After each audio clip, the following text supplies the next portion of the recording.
신용 그리고 신뢰, 이 단어만 놓고 봤을 때는요, 딱 한 글자 차이, 한 끗 차이입니다. 일단 기본적으로 이 신이라는 것이 믿을 신자를 아마 쓰겠죠. 그러니까 믿는다라는 의미에서는 이 두 단어가 공통점을 가지고 있습니다. 하지만 그 뜻을, 그 의미를 자세하게 살펴보면은요, 한 끗 차이가 아니라 하늘과 땅 차이라는 것을 우리가 알 수 있습니다. 먼저 신용, 믿기는 믿는데 이 조건을 따져가며 믿는 것입니다.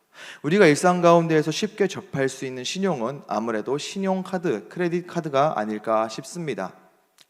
신용카드가 뭐죠? 어떠한 물건을 구입함에 있어서 그 비용을 은행이 보증을 하고 정해놓은 기간까지 그 비용을 구입하는 사람이 지불하는 것이 바로 신용카드의 어떤 그러한 방법이라고 제가 알고 있습니다.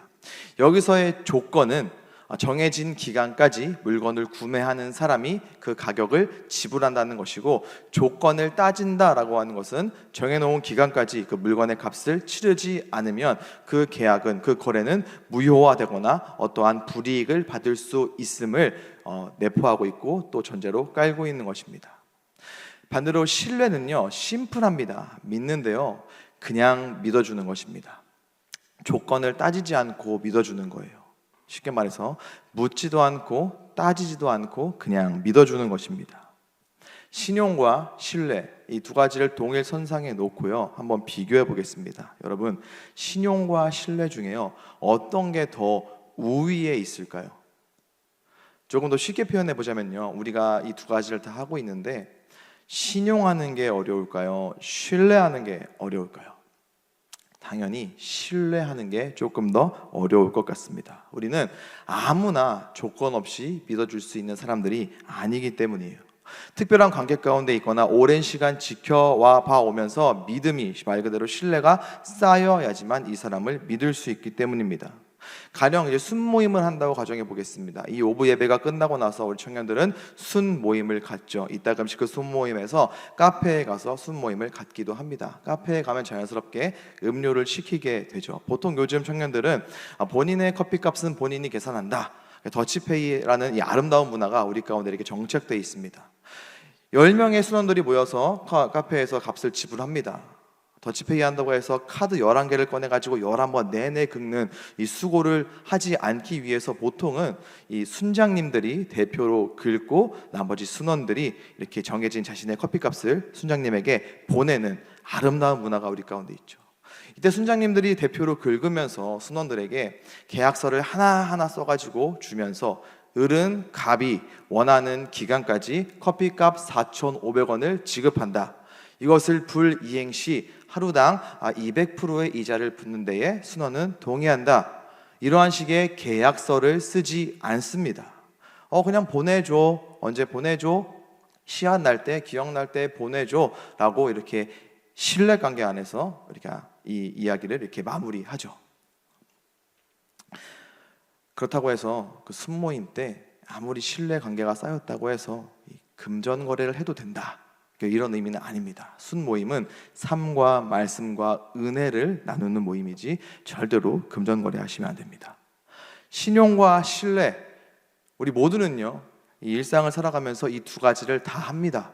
신뢰를 바탕으로 어떠한 계약을 하기도 하고 또 신용을 바탕으로 어떠한 관계를 형성하기도 합니다.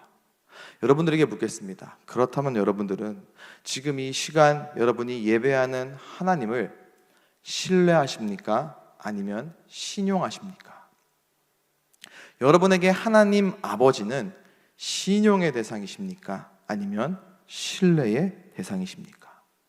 저는 오늘 말씀에 기록된 이 하나님을 통해서 우리가 하나님을 신용하는 것이 아니라 조건을 따져가면서, 심지어 그 조건조차 하나님께서는 보시지 않고 그냥 내가 세워놓은 그 조건에 맞춰서 이 조건대로 하나님이 해주시는 것 같을 때에는 내 하나님 맞고 내 아버지 맞다가도 내가 세워놓은 나만의 조건에서는 뭔가 멀어졌을 때에는 하나님 이제 내 하나님 아니에요, 내 아버지 아니에요, 이 관계에 무효해요 라고 하면서 선을 긋는 하나님과 우리의 관계가 신용이 아니라 신뢰의 하나님, 우리를 자녀 삼아 주신 하나님과 우리의 관계가 이 신뢰의 관계가 될 수 있기를, 우리가 하나님을 신뢰하는 것마저도 나의 믿음과 나의 의지와 나의 어떠한 공로가 아니라 하나님께서 하나님 되시기 때문에 우리가 신뢰할 수 있음을, 그것조차도 은혜라는 사실을 오늘 말씀을 통해서 깨닫고 평생토록 하나님을 신용하는 것이 아니라 신뢰함으로 더 큰 은혜와 축복을 누리게 될 수 있기를 간절히 소망합니다. 오늘 말씀에는요, 그 유명한 믿음의 조상 아브라함이 되기 전 아브람이 등장을 합니다. 이 아브라함의 등장을 보면은요, 우리가 창세기 12장 말씀을 보고 있는데 11장에 이 아브라함의 족보, 조금 더 정확하게는 아브라함의 아버지인 데라의 족보가 기록되어 있습니다. 창세기 11장 27절 말씀을 보면은요, 데라의 족보는 이러하니라. 데라는 아브람과 나홀과 하란을 낳고 하란은 롯을 낳았으며, 이런 기록이 있습니다. 그리고 이후에 아브라함의 아버지 데라에 대한 기록은 11장 마지막 뒷부분에 그가 어디로 이주를 하였고 그가 몇 세에 죽었더라, 이러한 기록을 끝으로 더 이상 아브라함의 이 아버지에 대한 이야기는 성경에 기록되어 있지 않습니다. 그리고 12장을 시작하면서 하나님께서 아브라함을 택하셔서 그에게 말씀을 하시고 거기에서부터 놀라운 일이 시작한다는 거예요. 즉 아브라함이 하나님께 택함을 받는 데 있어서 그가 누구의 아들인지, 그가 어떠한 배경 가운데 있는지, 그가 그 당시에 어떤 위치에 있었는지는 전혀 고려하는 내용, 혹은 전혀 참고할 만한 내용이 아니었다라는 것입니다. 전적인 하나님의 선택이었다라는 거예요. 하나님께서는요, 당신의 그 자비로운 뜻을 따라서 택하시는 하나님 아버지 되십니다. 세상은 우리의 외모, 우리의 실력, 우리의 배경, 우리의 스펙, 그런 우리의 조건들을 따져가면서 우리를 선택하기도 하고 혹은 선택하지 않기도 합니다. 하지만 우리가 예배하는 하나님, 우리가 아버지라 고백하는 하나님께서는요, 완전하신 하나님, 그리고 온전하신 하나님, 선이신 그리고 선하신 하나님께서는 그 하나님 당신의 그 선하신 뜻을 따라서 택해 주시는 우리의 아버지 되시는 분이십니다. 오늘 말씀에 아브라함이 그랬습니다. 심지어 아브라함은 좋은 집안의 출신이 아니었어요. 방금 살펴본 아브라함의 아버지 데라는 우상을 숭배하는 사람이었습니다.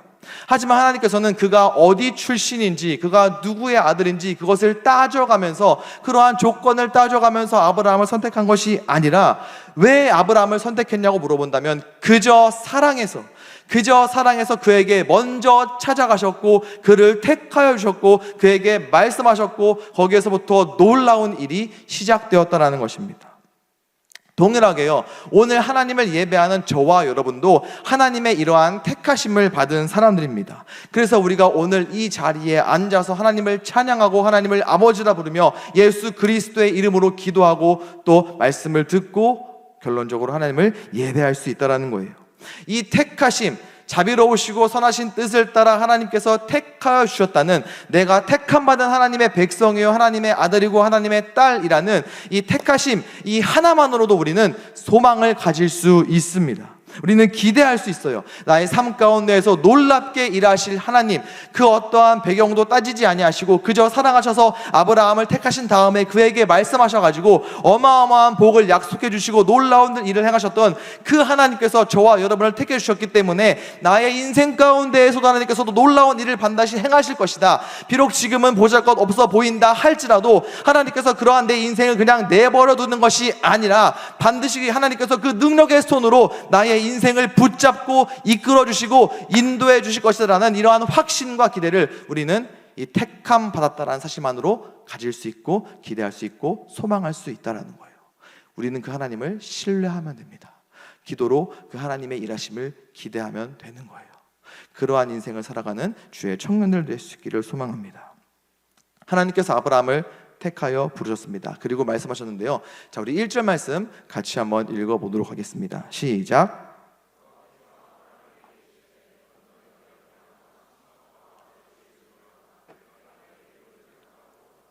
너무나도 유명한 말씀이죠. 하나님께서 아브라함에게 떠나라고 하시는 거예요. 고향과 아버지와 친척의 집을 떠나라. 고향과 친척과 아버지의 집은요, 굉장히 익숙하고 친숙하고 그래서 편한 곳입니다. 그런데 지금 이곳을 떠나라고 하는 거예요. 이 모든 것들을 내버려 두고 떠나라고 말씀하시는 겁니다. 저도 작년 12월에 11월 말에 서울을 떠나서 그 경기도 용인시티 여기로 이사를 왔습니다. 이제 용인 시티즌이 되었는데요. 거리를 한번 이렇게 그 내비게이션에서 한번 찾아봤어요.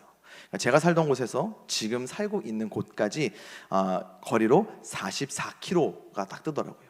멀지 않습니다. 걸어서 9시간밖에 걸리지 않는 거리인데요. 그런데도 여러 가지 염려가 되더라고요. 저는 태어나서 단 한 번도 이 서울 밖에서 살아본 적 없는 서울 촌놈이었습니다. 근데 이런 제가 이 문명의 발달을 최고조로 이루고 있는 이 용인 땅에 오려고 하니까 겁이 나는 거예요. 집 앞에 슈퍼는 어디에 있을까? 마트는 어디에 있을까? 내가 뭐 카페는 어디에 있을까? 어떠한 사람들을 만날까? 훨씬 좋더라고요. 슬리퍼 신고 마트 갈 수 있고, 슬리퍼 신고 스타벅스 갈 수 있고, 여기 이렇게 좋은 사람들 만나서 교제하고 있고, 너무나도 좋더라고요. 근데 지금 아브람은요 44km가 아니에요. 자동차로 1시간, 걸어서 9시간 거리가 아니라 어딘지도 모르는, 가본 적 없는, 하나님께서 그냥 가라고 하는 그 땅에 가야 하는 겁니다. 성경의 연구 결과에 의하면 아브라함이 가야 할 거리가요 8,047km 정도 되었다고요. 8,047km. 제가 또 이제 이 세계 지도를 펼쳐놓고 좌우로 대서 한번 계산을 해봤습니다. 8,047km면요 여기서 서울 찍고 쭉 갔을 때 베를린, 독일 수도 베를린까지가 한 8,000km, 8,047km 그 언저리에 되더라고요. 만약에 저한테 다 두고 너 독일 베를린으로 가라. 제가 고등학교 때 제2 국어가 독일어였습니다. 제가 할 수 있는 그 독일어가 구텐타, 마이 나메 이스트 상훈, 이힐리베 디히. 안녕하세요. 제 이름은 김상훈입니다. 사랑합니다. 이게 다예요. 도둑맞기 딱 좋은 수준이죠. 저한테 독일 가라 그러면은 뭐 놀러 갔다 와라, 뭐 찍고 와라가 아니라 그냥 가라고 한다면 거기로 떠나가라고 한다면은 저는 못 갈 것 같아요. 저는 안 갈 것 같습니다. 하나님께서는 왜 아브라함에게 떠나라고 하셨을까요? 그 편하고 좋은 것들을 다 내버려두고 왜 가라고 하셨을까요? 창세기 3장 15절 말씀을 보겠습니다. 이런 기록이 있죠. 내가 너로 여자와 원수가 되게 하고 내 후손도 여자의 후손과 원수가 되게 하리니 여자의 후손은 내 머리를 상하게 할 것이요 너는 그의 발꿈치를 상하게 할 것이니라 하시고. 우리가 잘 아는 말씀인데요. 선악을 알게 하는 나무의 열매를 먹은 이후에 하나님께서 뱀에게 하시는 말씀입니다. 잘 아시겠지만 하나님께서 그냥 괘씸해서 뱀에게 하시는 말씀이 아니라 이것은 원시복음 혹은 제1복음으로 언급되는 구절이에요. 여자의 후손, 그러니까 최종적으로 예수 그리스도께서 뱀의 머리를 상하게 한다는, 즉 물리치실 것이라는 하나님께서 인류에게 주신 최초의 구원에 대한 약속의 말씀이에요. 하나님께서는 지금 아브라함을 부르실 때 이 창세기 13장 15절 말씀에 기록된 이 인류에게 주신 처음 이 구원에 대한 이 약속을 이루시기 위해서, 이 약속을 이행하시기 위해서 지금 아브라함을 부르고 계신 거예요. 이러한 맥락에서 우리는 다시 한번 2절 말씀을 한번 확인해 볼 수가 있습니다. 2절 같이 읽겠습니다. 시작.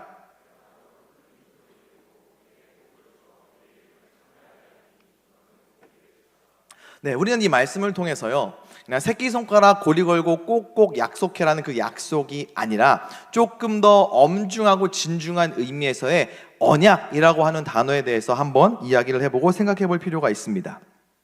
언약이라고 하는 단어는요 창세기 6장 18절 이 하나님께서 노아와 맺으실 때 했던 이 단어 언약이 처음 성경에 기록되어 있습니다. 이 언약이라는 단어는요 히브리어로 살펴보면 이 베리트라는 단어입니다. 여러분들이 보실 때 이제 오른쪽에서 왼쪽으로, 그러니까 그에 점 하나 찍혀 있어서 마치 크라고 보이는 것처럼 이제 오른쪽에서 왼쪽으로 읽으시는 게 이 히브리어예요. 이 원뜻은요 자르다, 죽이다, 이런 의미를 가지고 있어요. 그러니까 이 언약을 맺을 때에는 희생 제물을 둘로 쪼개고 그 언약의 당사자가 되는 사람들이 그 쪼갠 희생 제물 사이를 지나감으로써 만약에 우리가 맺은 이 언약이 파기될 경우 이 희생 제물처럼 죽음을 면치 못할 것이다, 이것을 서로 확인하는 데서 비롯된 것입니다. 즉 언약은요 그냥 우리가 흔히 하는 약속, 기회가 되면 지키고 피치 못할 때에는 어길 수 있고 그냥 지나갈 수 있고 생각나면 지키는 그런 가벼운 약속이 아니라 이 언약은 생명을 담보로 하는 굉장히 진중하고 엄숙한 형태의 그러한 약속이라는 거예요. 그런데 이 구약에 언급되고 기록되어 있는 이 언약은요, 크게 두 가지 종류입니다. 먼저는 쌍방 언약이에요. 언약을 맺는 두 세력 혹은 두 집단, 두 사람이 그 내용에 모두 동의해서 같이 이루어 나아가는 것이 쌍방 언약입니다. 그리고 하나는 일방 언약이에요. 권위나 능력이나 권세가 조금 더 우월한 쪽이 주도적으로 이끌어 나아가는 것이 일방 언약입니다. 그렇다면 오늘 말씀의 언약은요, 당연히 일방 언약이겠죠. 하나님과 아브라함 사이의 언약이기 때문입니다. 자, 2절 말씀을요, 쉬운 성경에서는 이렇게 기록을 하고 있습니다. 같이 한번 읽어볼까요? 시작. 내 이름을 창대하게 하리니 너는 복이 될지라. 이렇게 기록하고 있어요. 제가 다시 한번 읽어볼게요. 내가 너를 큰 나라로 만들어주고 너에게 복을 주어 너의 이름을 빛나게 할 것이다. 하나님께서 지금 아브라함한테, 아브라함아, 너 큰 나라 네가 이뤄라.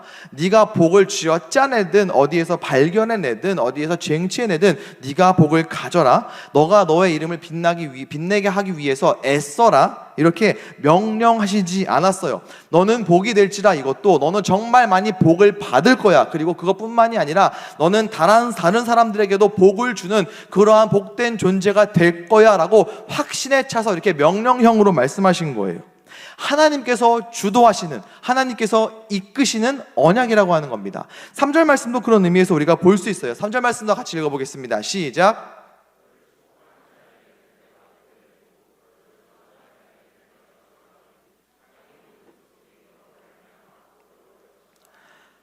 너를 축복하는 자를 네가 저주해야 된다가 아니라 너를 축복하는 자를 내가 축복할 거야.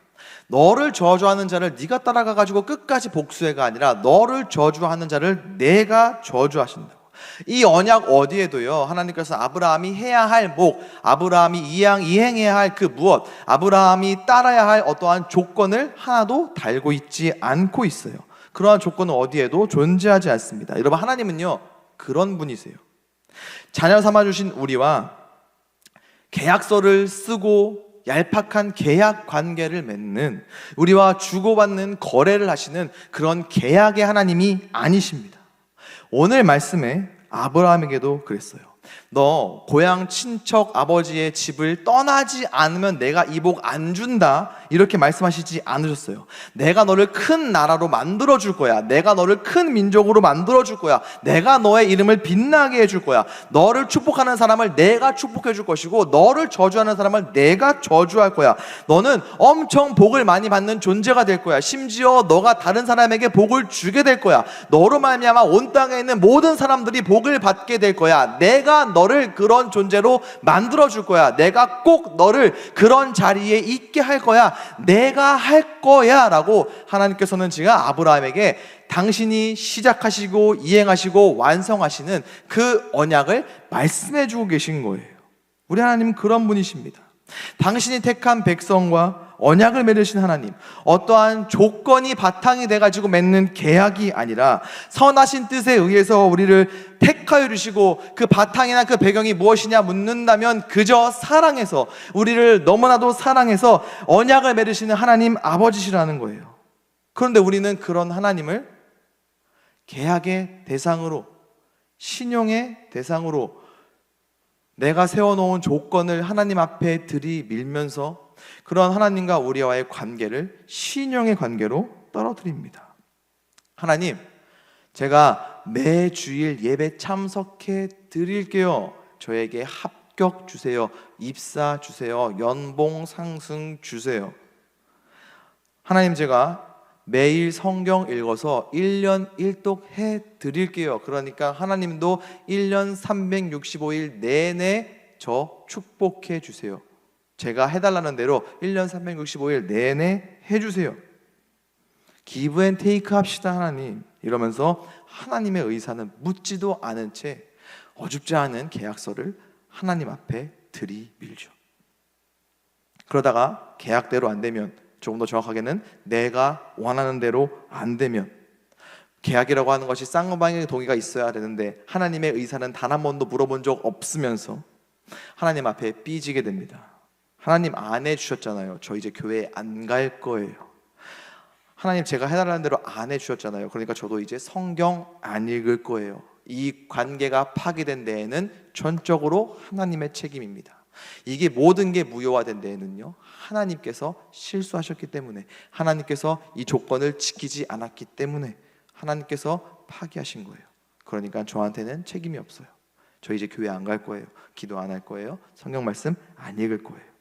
그렇게 하나님과 우리의 사이를 계속 계약의 관계로 두고 내가 원하는 대로 되지 않았다고 해서 살아계신 하나님을 뒤로 밀어버리고 선을 그었던 게 저와 여러분의 지난 날일 수 있습니다. 4절 말씀 보겠습니다. 이렇게 기록을 하고 있어요. 이에 아브라함이 여호와의 말씀을 따라갔고 롯도 그와 함께 갔으며 아브라함이 하란을 떠날 때에 75세였더라. 자, 아브라함이 하나님의 말씀을 듣고 길을 떠났다고 해요. 그런데 이 떠남을 통해서 역시 아브라함이다, 역시 믿음의 조상이다, 저 이야기를 듣고 그 편하고 익숙했던 모든 것들을 두고 떠났구나, 우리가 여기에서 요 타이밍에서 이런 믿음의 조상 아브라함을 묵상하지는 않았으면 좋겠습니다. 자, 다시 2절 말씀을 한번 볼게요. 내가 너로 큰 민족을 이루고 내게 복을 주어 내 이름을 창대하게 하리니 너는 복이 될지라. 내가 너로 큰 민족을 이루고 내가 너로 큰 나라를 이루게 할 것이다. 아브라함은요, 아마도 하나님의 요 말씀에 꽂혔던 것 같아요. 여러분도 잘 아시겠지만 아브라함은요, 이때까지 자녀가 없었습니다. 아브라함의 아내 사레, 나중에 사라가 되죠. 그녀는 아기를 임신할 수 없는, 그때까지 아기를 가지지 못했던 그러한 상황 가운데에 있었어요. 아마도 아브라함은 하나님께서 내가 너를 큰 민족으로 이루어 줄 거야, 이 말, 즉 너가 지금 자녀가 없지만 내가 너에게 많은 자녀를 줄 거야 라는, 마치 하나님께서 조건으로 거신 것처럼 보이는 이 이야기, 사실은 조건이 아니라 하나님께서 주도하시는 언약이었고 축복이었음에도 불구하고 어쩌면 아브라함은 이것을 조건으로 여겨서 여기에 꽂혀서 아, 내가 여기를 떠나야겠구나 라고 생각을 했던 것 같아요. 그래서 떠났고 그 다음에 문제가 발생하게 됩니다. 이 일 이후에는 여러 가지 사건들이 있었어요. 기대하는 마음으로 떠났을 것입니다. 드디어 나에게도 아들이 생기겠구나, 내 대를 이을 자녀가 생기겠구나, 이런 기대하는 마음으로 갔는데 아내는 도무지 임신할 기미가 보이지 않는 거예요. 뭔가 신호가 조금이라도 있어야 되는데 신호는 보이지 않습니다. 중간에 여러 가지 사건도 있었어요. 조카와 헤어지기도 했고요. 심지어 사랑하는 이 조카가 전쟁 포로로 끌려갔다가 다시 구해오는 사건도 있었습니다. 자, 이런 여러 가지 일들이 있었음에도 계속 뭔가 소식이 없는 거예요. 눈앞에 펼쳐지는 상황이 하나님의 약속과는 좀 거리가 멀어 보이는 그러한 상황이었다라고 하는 거예요. 이후에 하나님의 말씀이 이 아브라함에게 임했을 때 아브라함이 하나님 앞에 이야기한 내용을 이 창세기 15장 2절 그리고 3절 말씀, 특별히 직역 성경에서는 이렇게 이야기를 하고 있습니다. 제가 읽어드릴게요. 아브라함이 말했다. 주 여호와시여, 제게 무엇을 주시겠습니까? 저는 자식이 없이 가니 제 집의 상속자는 다메섹 사람 엘리에셀입니다. 아브라함이 말하였다. 보십시오, 제게 당신은 자손을 주시지 않아 제 집의 종이 저를 상속할 것입니다. 이 당시에는요, 자식이 없는 경우 이 집안의 충실한 종을 양자 삼은 다음에 그에게 노후를 부탁하는 풍습이 있었어요. 내가 너로 큰 민족을 이루게 해줄 거야, 이 하나님의 언약의 말씀을 아브라함이 조건으로 받아들였기 때문에 자신이 원하는 때에 이 조건이 뭔가 이행이 되지 않는 것 같으니까 의구심이 들어서 이 어떠한 약속의 말씀을 자신이 어떻게 해보기 위해서 그 종 엘리에셀을 후계자로 삼겠다라고 지금 하나님 앞에서 이야기하고 있는 거예요. 하나님이 완성하실 그 언약을 자신의 힘으로 완성해 보겠다고 지금 이야기하고 있는 겁니다. 저와 여러분도 마찬가지예요. 우리는 영적인 존재들입니다. 본능적으로 우리가 하나님을 신용이 아니라 신뢰해야 함을, 하나님은 우리의 신뢰의 대상임을 저와 여러분들은 본능적으로 알고 있습니다. 그럼에도 불구하고요, 우리의 죄된 본성은 하나님 앞에서 조건을 따지게 해요.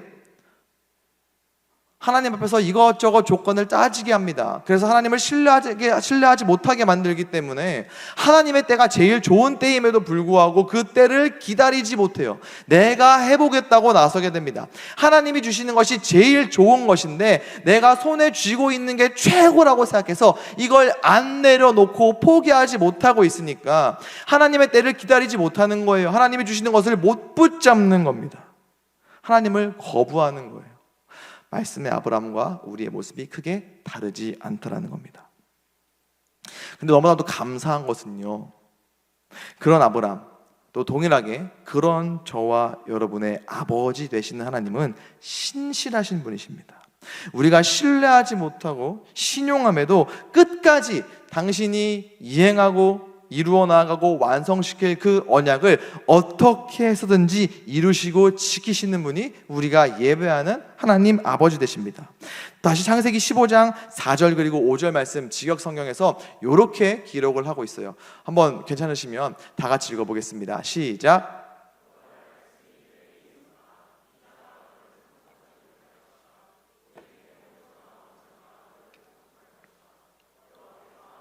밖으로 나가게 해서 말씀하셨다. 자, 하늘을 잘 보고 별들을 셀 수 있으면 세어 보아라. 그리고 여호와께서 말씀하셨다. 이처럼 내 자손이 있을 것이다. 아멘. 너무나도 유명한 말씀이죠. 카운팅 스타, 밤하늘에 별을 세어 보아라 말씀입니다. 이 이후에 아브라함이 그 말씀을 믿었고요. 그래서 창세기 15장 6절 말씀에는요, 이런 기록이 있어요. 아브라함이 여호와를 믿으니 여호와께서 이를 그의 의로 여기시고 마침내 아브라함이 여호와 하나님을 진정으로 신뢰하게 되었다라는 거예요. 우리는 이 언약의 결과 그리고 하나님을 신뢰한 아브라함의 결말을 알고 있습니다. 하나님께서 아브라함에게 아들 이삭을 허락하셨죠. 아브라함은 여호와 하나님을 신뢰하였고 약속대로 하나님께서 맺으신 그 언약대로 주시고자 했던 그 자녀를 얻을 수 있었습니다. 여기서 우리는 오늘 말씀의 아브라함과 그리고 오늘날 우리를 조금 비교해 볼 수 있어요. 아브라함은 분명 믿음의 조상입니다. 로마서 말씀에서 바울은 이 아브라함에 대해서 다음과 같이 평가를 하는데요. 로마서 4장 19절 말씀 그리고 20절 말씀 21절 말씀 같이 한번 보겠습니다. 함께 읽어볼까요? 시작. 그가 100세나 되어 자기 몸이 죽은 것 같고 사라의 태가 죽은 것 같음을 알고도 믿음이 약하여지지 아니하였고 믿음이 없어 하나님의 약속을 의심하지 않고 믿음으로 견고하여져서 하나님께 영광을 돌리며 약속하신 그것을 또한 능히 이루실 줄을 확신하였으니. 아브라함은 분명 믿음의 조상이 맞습니다. 그런데요, 아브라함은요 물리적으로 자신의 자녀 몇 명만을 보았을 뿐입니다. 하지만 완성된 하나님의 말씀을 받은 저와 여러분은요 어디까지 볼 수 있습니까? 아브라함, 이삭, 야곱 그 뒤를 쭉 이어서 창세기 3장 15절 말씀에 하나님께서 최초로 우리에게 약속하셨던 인류 구원의 그 약속을 지키시기 위해 우리에게 보내주신 예수 그리스도까지 볼 수 있는 사람들이 저와 여러분입니다. 그래서요, 다시 말하면요, 하나님을 예배하는 이 자리 가운데 나와 있는 저와 여러분, 예수 그리스도를 믿는 믿음으로 구원받은 저와 여러분은 그 사실만으로도 예수님께서 우리의 죄를 대신하여 십자가에 달려 돌아가셨고 그것을 우리가 믿음으로 말미암아 구원받았다는 사실 그 하나만으로도 저와 여러분은 하나님을 신뢰할 수 있는 사람들입니다. 하나님을 신뢰해야 하는 사람들이라는 거예요. 예수 그리스도야말로, 우리 주님이야말로 우리에게 먼저 다가오셔서 스스로에게 어떠한 책임을 부여하시면서 언약을 시작하시고 진행하시고 완성하시는 그 하나님, 그 하나님의 신실하심, 조건을 따져가면서가 아니라 그저 우리를 사랑해서 우리에게 아들을 주신 그 예수 그리스도야말로 우리가 하나님을 신뢰할 수 있는 가장 큰 증거가 됩니다. 그래서 우리는 십자가를 바라볼 때마다요, 나를 사랑하셔서 아들을 기꺼이 내어주신 그 흉악한 죄인들만 걸렸던 그 십자가에 죄 없는 아들을 기꺼이 내어주신 하나님을 신뢰할 수밖에 없습니다. 하나님께서는 그러한 분이시기 때문에 우리가 하나님을 우리의 의지로 신뢰하는 것이 아니라 그러한 하나님을 우리가 아버지로 고백하고 있고 은혜로 말미암아 우리가 그 하나님의 자녀가 되었기 때문에 우리가 그 하나님을 신뢰할 수밖에 없다라는 거예요. 하나님을 신뢰하는 주의 청년들 될 수 있기를 간절히 소망합니다. 하나님을 신용하지 않았으면 좋겠습니다. 어설픈 계약서 하나님 앞에 들이밀면서 하나님의 신용 등급, 하나님의 신용 점수를 우리가 매기는 그런 교만의 죄를 범하지 않았으면 좋겠습니다. 눈에 보이는 상황과 증거가 우리에게 주신 약속과 다를 수 있습니다. 아브람도 그랬습니다. 지금 내가 놓여져 있는 상황과 환경이 도무지 하나님의 자녀 같지 않고 도우시고 일하시는 하나님이 보이지 않을 수도 있습니다. 하지만 그럼에도 불구하고 하나님은 우리에게 가장 귀한 아들을 주셔서 우리를 구원해 주신, 우리가 요청하지 않았음에도 우리에게 먼저 찾아오셔서 우리에게 구원을 선물로 주신 하나님 아버지 되십니다. 보이지 않아도 우리를 위해 지금도 일하고 계시는 우리의 하나님 되십니다. 그 하나님을 평생토록 신뢰하는 더 사랑의 청년들 될 수 있기를 간절히 소망합니다.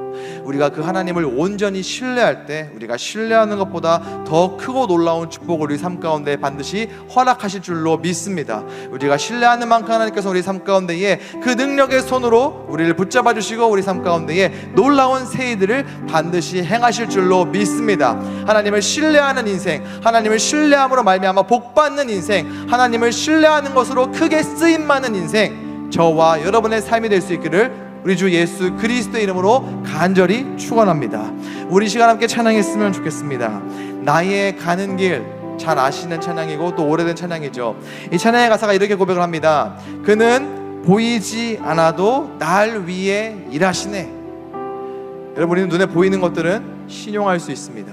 하지만 눈에 보이지 않아도 나를 위해 일하시는 하나님, 나를 위해 아들을 주신 그 하나님을 내가 신뢰합니다. 내가 그 하나님을 신뢰할 수 있는 더 큰 믿음을 나에게 허락하여 주시옵소서. 이러한 마음으로 이 찬양 하나님 앞에 올려드리기를 소망합니다.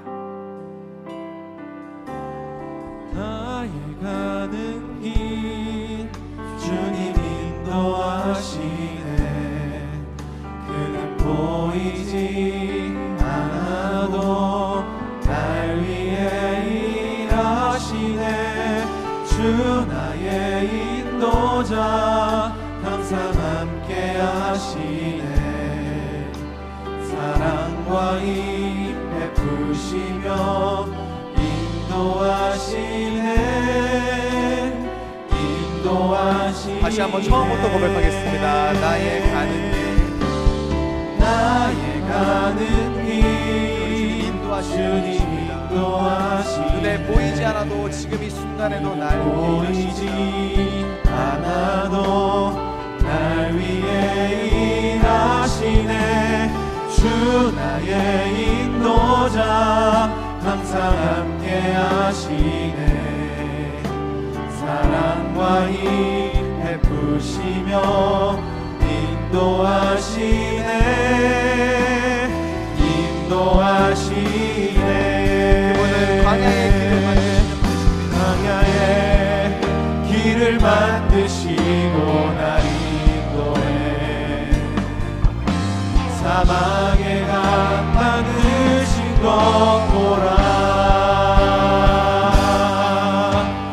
하늘과 땅 변해도 주의 말씀 영원히 내 삶 속에 새 일을 행하리. 나의 가는 길 주님 인도하시네. 그는 보이지 않아도 날 위해 일하시네. 주 나의 인도자 항상 함께 하시네. 사랑과 힘 베푸시며 인도하시네. 두 손 높이 들고 고백하겠습니다. 그분은 광야의 길을 만드시고 나를 인도하는 분이십니다. 광야의 길을 만드시고 날 인도해. 사막에 강 만드신 것 보라. 하늘과 땅 변해도 주의 말씀 영원히 내 삶 속에 새 일을 행하리. 인도하여 주시옵소서. 나의 가는 길 주님 인도하시네. 그는 보이지